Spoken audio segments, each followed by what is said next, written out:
হিসেবে যেটা ফিউডাল খ্রিস্ট ধর্মে হতো, যে স্টেট কোনো চার্চকে এন্ডোর্স করবে, চার্চ পলিসি মেকিংয়ে এন্ডোর্স করবে, এই পৃষ্ঠপোষকতার রাজনীতি বন্ধ করতে হবে এবং সম্প্রদায় কেন্দ্রিক রাজনীতি বন্ধ করতে হবে। ধর্ম হবে স্বাধীন, স্বচ্ছ, নিরপেক্ষ, মানুষের জীবনের সাথে সম্পর্কিত।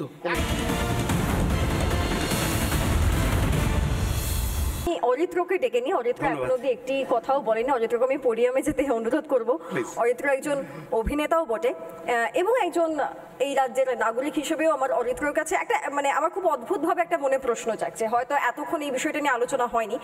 অরিত্র, গীতা পাঠ যদি কোথাও কোথাও এখনো চালু রয়েছে, বিভিন্ন স্কুলে যদি গীতা পাঠ চালু হয়, আমাদের হয়তো সব জায়গায় এখনো হয়নি, কিন্তু কোনো কোনো রাজ্যে চলে, গীতার কিছু কিছু অংশ পড়ানো হয়, গীতা সম্বন্ধে জানানো হয়, তাতে কোনো সমস্যা আছে? প্রথম কথা, ধর্ম কি? মহারাজজি বলেছিলেন খুব গুরুত্বপূর্ণ কথা। ধর্ম মানে মন্দির, মসজিদ, গির্জা কোনো প্রতিষ্ঠান নয়। ধর্ম মানে একটা ডিসিপ্লিন, একটা মোরাল, একটা জীবন, একটা যাপন। সেই জীবন এবং যাপনের সাথে কোনো রাজনৈতিক দল কিংবা টোটেমের কোনো রকম সম্পর্ক নেই। আর অনেক সনাতনী বেদ টেদ নিয়ে কথা হলো, আমাদের মাথায় রাখতে হবে বেদের কোনো এম্পিরিক্যাল এভিডেন্স নেই, এটা শ্রুতি। একটা ধর্মগ্রন্থ যখন শুনে শুনে সমাজের বিভিন্ন সময়ের মধ্যে দিয়ে বিবর্তিত হতে হতে আসে, যার কোনো সায়েন্টিফিক এভিডেন্স টেক্সট পাওয়া যায় না, তার মানে ধরেই নিতে হবে যখন জেনারেশনের মধ্য দিয়ে বেদ ট্রান্সফার হয়েছে, সেই জেনারেশনের নির্দিষ্ট ইডিওলজি, সেই জেনারেশনের নির্দিষ্ট ডিসিপ্লিন অফ মোরালের কিছুটা অপভ্রংশ হয়ে সে তার মধ্যে ঢুকেছে, তার কোনো সায়েন্টিফিক এভিডেন্স নেই। নেক্সট, আমাদের ভারতবর্ষের এরকম সনাতনী ধর্মটর্ম অনেক কিছু বললেন। আমাদের যদি আমরা একটু ইতিহাসটা ঘাঁটি, দেখব ভারতবর্ষ বিভিন্নভাবে ইভলভড হয়েছেন। সম্রাট অশোক তিনি বুদ্ধিজম প্রতিষ্ঠা অ্যাডভোকেট করেছেন, চোল রাজারা এসে হিন্দুজম অ্যাডভোকেট করেছেন। সমস্যাটা হচ্ছে ব্রিটিশদের আমলে যখন তারা ডিভাইড অ্যান্ড রুল কনকোর করলো, এবং তখন তারা যেটা অপারেট করলো, যেটা আমেরিকান মেল্টিং প্লট যে কনসেপ্টটা রয়েছে, যে সবাই থাকবে কিন্তু তারা একটা হোমোজেনাস পরিবেশ তৈরি করবে। ভারতবর্ষ হয়ে গেল ইউনিক।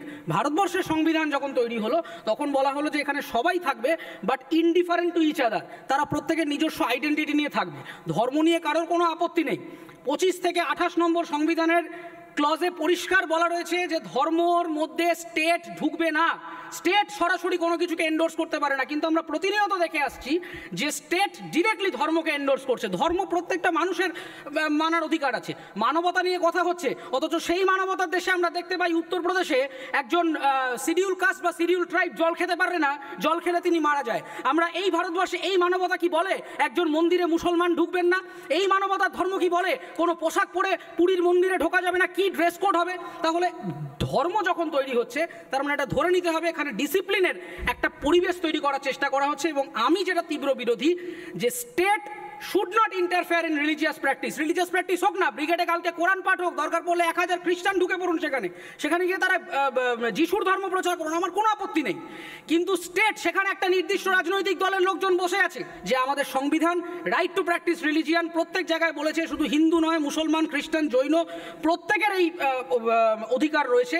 কিন্তু স্টেট হিসেবে যেটা ফিউডাল খ্রিস্ট ধর্মে হতো, যে স্টেট কোনো চার্চকে এন্ডোর্স করবে, চার্চ পলিসি মেকিংয়ে এন্ডোর্স করবে, এই পৃষ্ঠপোষকতার রাজনীতি বন্ধ করতে হবে এবং সম্প্রদায় কেন্দ্রিক রাজনীতি বন্ধ করতে হবে। ধর্ম হবে স্বাধীন, স্বচ্ছ, নিরপেক্ষ, মানুষের জীবনের সাথে সম্পর্কিত। একটা পয়েন্ট বললেন, অরিত্রদার সংবিধানের কথা বললেন।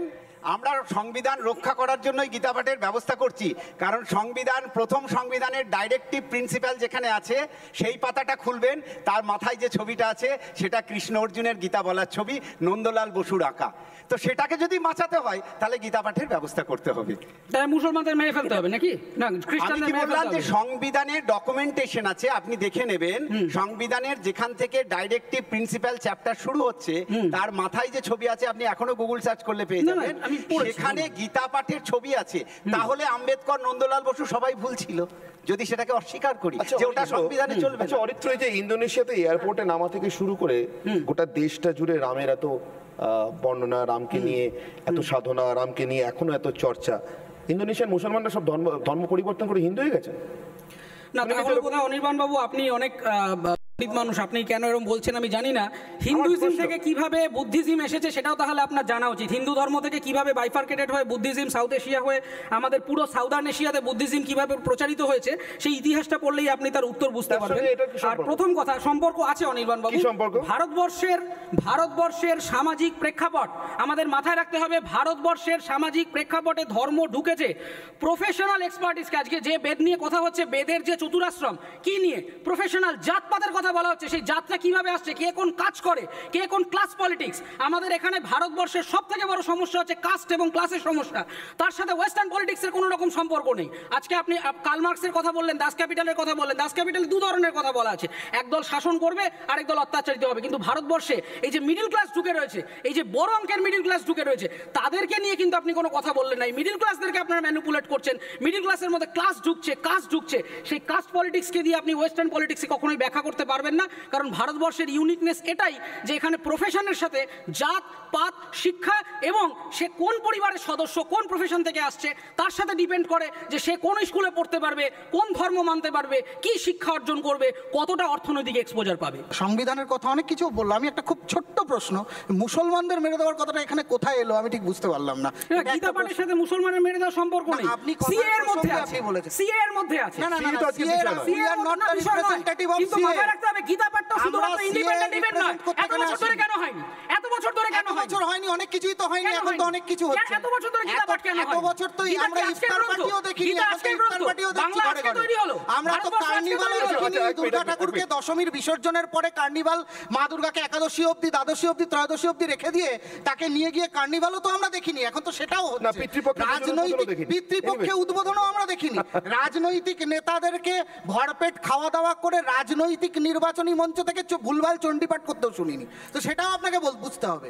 আবার একই রকম ভাবে যে ভারতবর্ষে অর্থনৈতিক ইনইকুয়ালিটি, যে ভারতবর্ষে খেতে পায় না, সেই রাজ্যে হাজার হাজার কোটি টাকা খরচা করে আমরা মন্দিরও, তো মন্দির মানুষকে চাকরি দেবে না, মন্দির মানুষকে খাওয়াবে না, মন্দির ইকোনমিক ইনইকুয়ালিটি সলিউশন দেবে না। আমার মনে হয় অনেকগুলো ডিবেটের প্রিপারেশন একসঙ্গে করেছে, কিন্তু যেহেতু আমরা গীতা পাঠের মধ্যে আজকে আবদ্ধ থাকতে বাধ্য, কারণ সময়ের বিষয় আছে, ফলে মন্দির নিয়ে নিশ্চিতভাবে কথা বলা যাবে, অন্য বিতর্কের সুযোগ রয়েছে। অরিত্র